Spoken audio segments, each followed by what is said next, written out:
Kumusta po kayong lahat mga idol? Tuloy po tayo sa mission natin. So ayan, mga idol, shoutout pala sa inyong lahat. Mama Dailin, Mama Susan, Sir Jean Sukito, shoutout po. Maraming salamat sa patuloy ninyong suporta mga idol.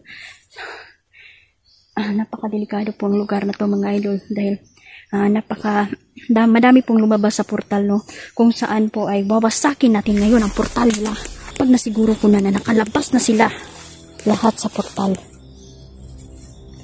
Papatayin ko na sila isa-isa. Yan po ang portal nila mga idol.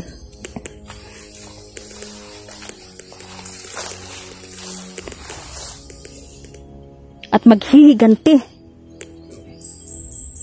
ang kapatid ni General. At sabi ng aking mga gabay na ang kapatid niya ay isa ding makapangyarihan mga idol. Magaling din pagdating sa itim na mahika.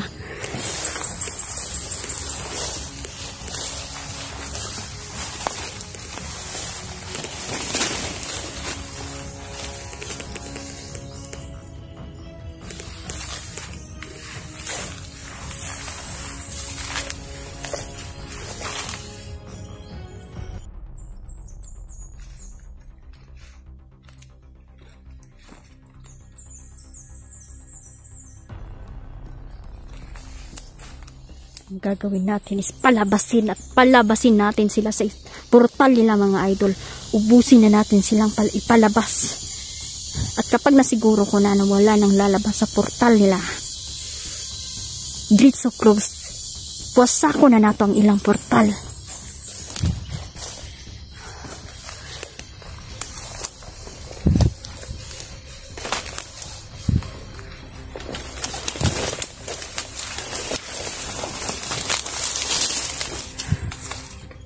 Sigurado akong nanonood ako isa sa kapatid ni General ngayon. Sabi ko lang sa'yo, hindi ako natatakot sa'yo at hindi kami takot sa'yo.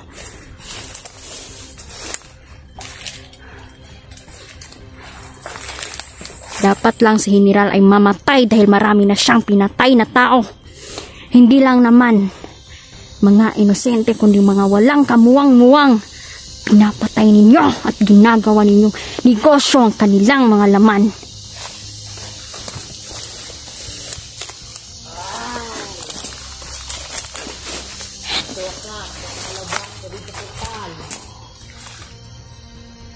Dito na naman ako maghahakot ng labing.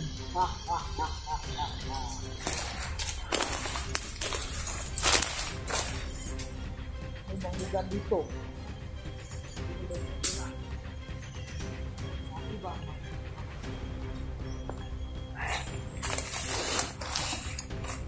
Hindi ko po muna winasak ang portal na to mga idol, no? Para lalabas ang mga alagad nila dito. At dito na natin sila pagpapatayin.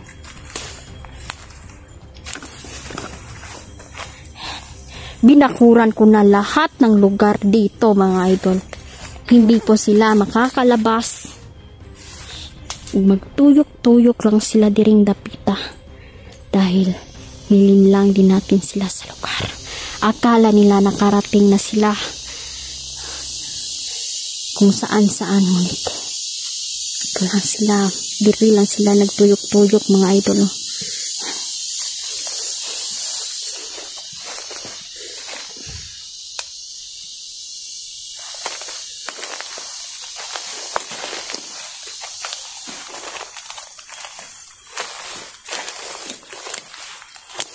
Asakin natin, patayin natin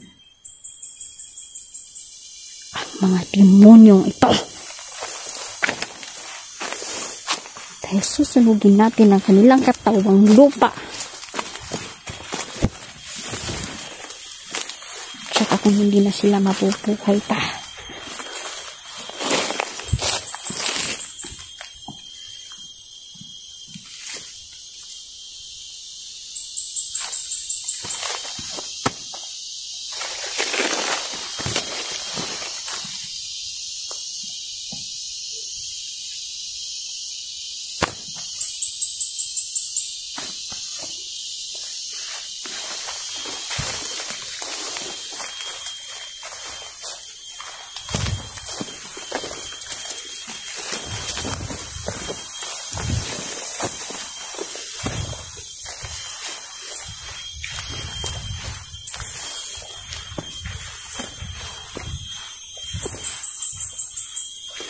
Hindi kayo makakalabas dito ng buhay! Dahil isinumpa ko na ang lugar na to. Walang satanas na makakatakas sa lugar na to.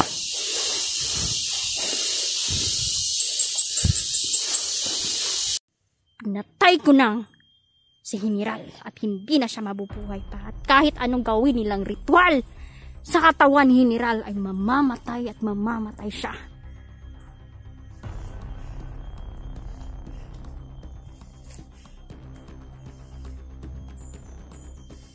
Sobra ng pagpapahirap ninyo sa bayan, sa mga tao na wala namang ibang ginawa kundi mamuhay lang ng normal, mamuhay ng patas. Ngunit pati lupain ng mga farmer dito ay gusto nyong agawin. Kaya nga mga idol, galit ang aking mga kaibigang diwata dahil isa sila sa mga abusado nga tao mga idol. Kumapit sila sa mga kaaway natin. Ngayon, isang orasyon na makakapatay sa iyo at ang katawang lupa mo ay masusunog.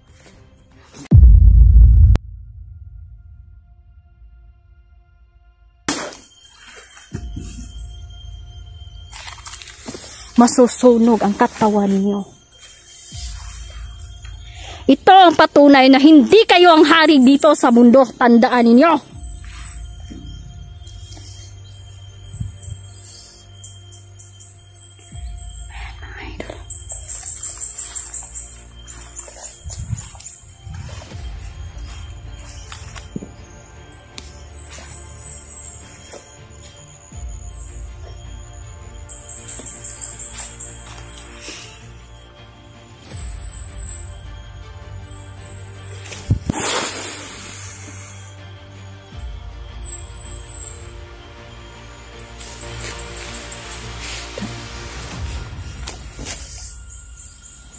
Umaapoy ang kanyang katawan.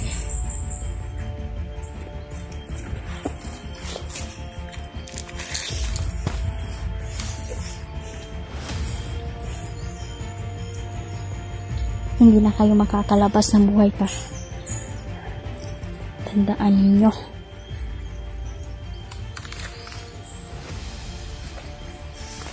Tingin-tingin tayo sa paligid mga idol. Dahil sigurado akong marami pang nandito at hindi na sila makakatakas pa.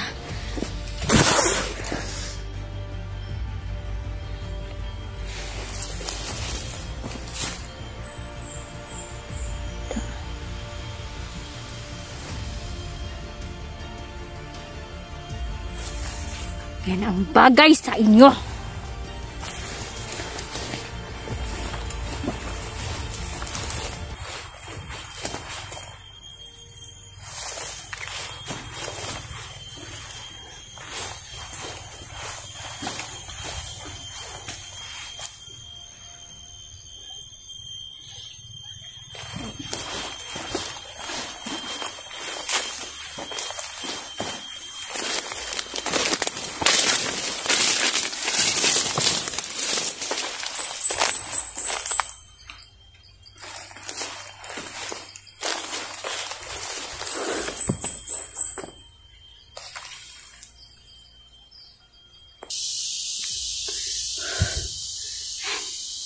Maghihintay tayo dito mga idol. Sigurado ako marami pang darating. Ito yung pamamaraan ko sa pagpatay nila mga idol.